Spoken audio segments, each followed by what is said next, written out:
Saya mau cerita. Ada dua orang sahabat yang tinggal di sebuah desa kecil di Italia. Sebut saja nama mereka adalah Pablo dan Bruno.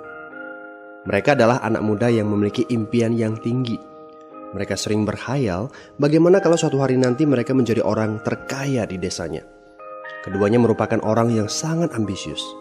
Yang mereka perlukan adalah sebuah kesempatan. Pada suatu hari, kesempatan itu pun datang. Kepala desa memutuskan untuk mempekerjakan kedua anak ini untuk membawa air dari sungai ke sebuah penampungan air di tengah desa. Keduanya masing-masing membawa 2 buah ember dan segera menuju ke sungai. Menjelang sore, keduanya telah mengisi penampungan air sampai penuh. Kepala desa menggaji mereka masing-masing berdasarkan jumlah ember air yang mereka bawa. Wow, Pablo dan Bruno senang sekali. Ini berarti impian mereka akan segera terkabul. Mereka sulit percaya jika mereka bisa mendapatkan rezeki sebanyak ini. Mereka bekerja lebih keras lagi setiap hari agar bisa mengangkut air lebih banyak. Namun, Pablo mulai merasakan ketidaknyamanan. Ia tidak yakin pekerjaan ini bakal buat impiannya terwujud.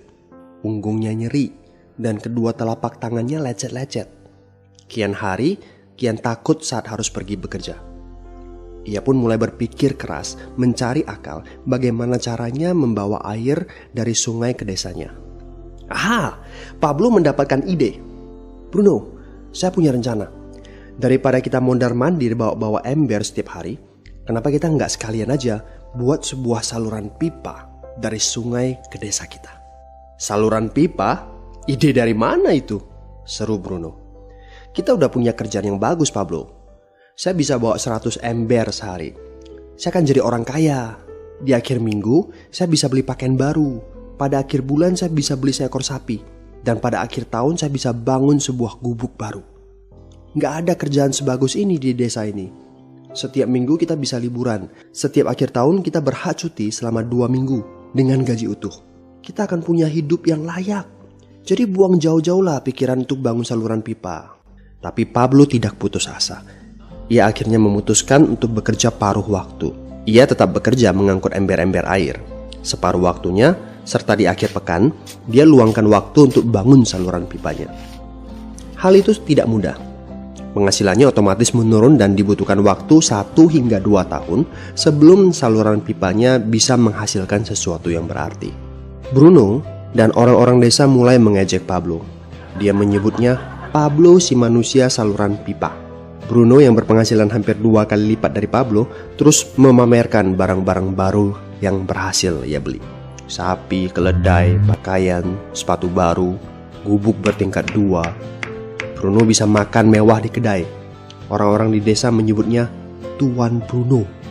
Sementara Bruno berbaring santai di sore hari pada akhir pekan, Pablo terus saja menggali saluran pipanya. Pada bulan-bulan pertama, Pablo memang tidak bisa menunjukkan hasil dari usahanya. Pekerjaannya memang sangat berat, bahkan lebih berat daripada kerjaan Bruno. Karena Pablo juga harus bekerja pada malam hari. Demikian pula di akhir minggu. Tapi Pablo selalu mengingatkan pada diri sendiri bahwa impiannya dibangun berdasarkan pada perjuangan yang dilakukan hari ini. Dari hari ke hari, dia terus menggali, inci demi inci. Sedikit demi sedikit, lama-lama jadi bukit. Dari 1 inci kemudian menjadi 1 kaki. Kemudian jadi 10 kaki. Kemudian 20 kaki, 100 kaki, dan seterusnya. Bersakit-sakit dahulu, senang-senangnya kemudian. Demikian dia terus menyemangati dirinya sendiri. Sepulang kerja, tubuhnya lelah sekali. Fokus pada hasilnya. Kata-kata itu terus ia ulangi dalam hati setiap hari saat dia pergi tidur. Sementara dari bar di desa itu terdengar gelak tawa mengiringinya ke alam mimpi. Ayo, fokus pada hasil akhir. Hari berganti bulan. Saluran pipanya sudah setengah jadi. Saat beristirahat, Pablo melihat dari jauh sahabatnya Bruno yang terus saja mengangkut ember-ember. Bahu Bruno tampak semakin lama semakin membungkuk. Dia menyeringai kesakitan. Langkahnya semakin lamban akibat kerja keras setiap hari. Dia semakin jarang bersantai-santai di tempat tidur gantungnya. Dia lebih sering terlihat di bar, duduk dengan wajah letih dan murung. Saat pengunjung bar melihat Bruno, mereka saling berbisik. Hei, ini dia Bruno si manusia ember. Dia lebih suka duduk sendiri di sudut yang gelap ditemani botol-botol kosong di sekelilingnya. Akhirnya, saat bahagia Pablo pun tiba. Saluran pipanya sudah rampung. Orang-orang desa berkumpul saat air mulai mengalir dari saluran pipanya menuju ke penampungan air di desa. Sekarang, desa ini sudah bisa mendapatkan pasokan air bersih secara tetap. Pablo tidak perlu lagi membawa ember. Artinya, airnya akan terus mengalir, baik dia sedang bekerja maupun tidak. Air itu mengalir saat dia makan, saat dia tidur. Air itu mengalir di akhir minggu ketika dia asyik bermain. Semakin banyak air yang mengalir ke desa itu, semakin banyak pula uang yang mengalir ke kantong Pablo. Apa moral dari cerita ini? Pertanyaan yang paling penting untuk kita renungkan adalah, siapakah Anda? Seorang pembawa ember atau seorang pembuat saluran pipa? Apakah Anda hanya mendapatkan penghasilan jika Anda datang ke tempat kerjaan, seperti Bruno pengangkut ember? Atau Anda termasuk orang yang bekerja hanya sekali saja, kemudian Anda dibayar terus-menerus, seperti Pablo pembuat saluran pipa?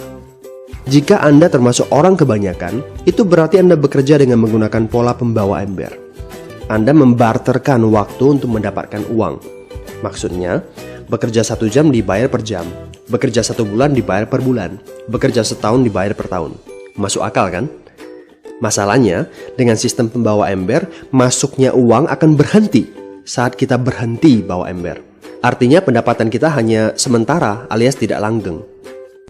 Kalau di suatu pagi Bruno bangun dan punggungnya terasa sakit, sehingga dia tidak bisa bangkit dari tempat tidurnya, berapa uang yang akan dia dapatkan hari itu?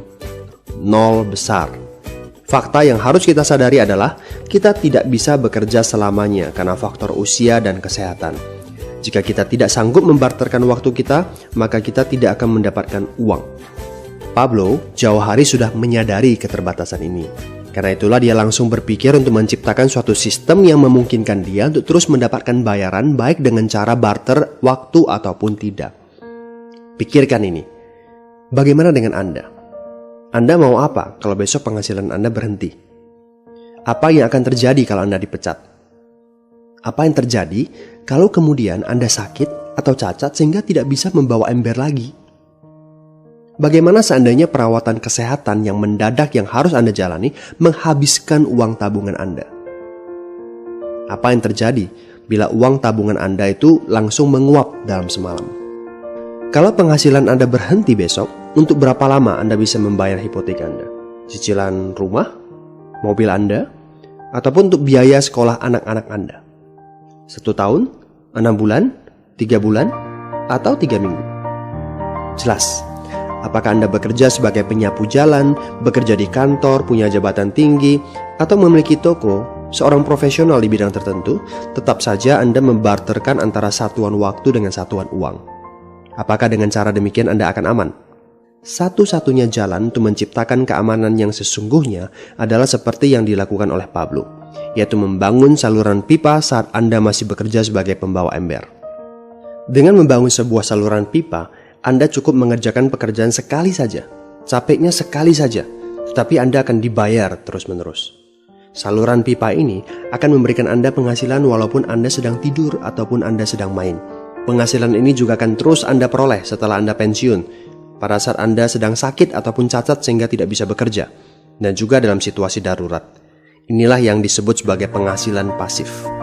Anda tahu, saat ini kami sedang membangun saluran pipa yang akan memberikan penghasilan pasif. Mau tahu caranya? Hubungi teman yang meminta Anda untuk menonton video ini. Dia punya akses untuk informasi yang Anda butuhkan. Mintalah video lanjutannya, atau jika memungkinkan, bertemu langsung dengan teman Anda.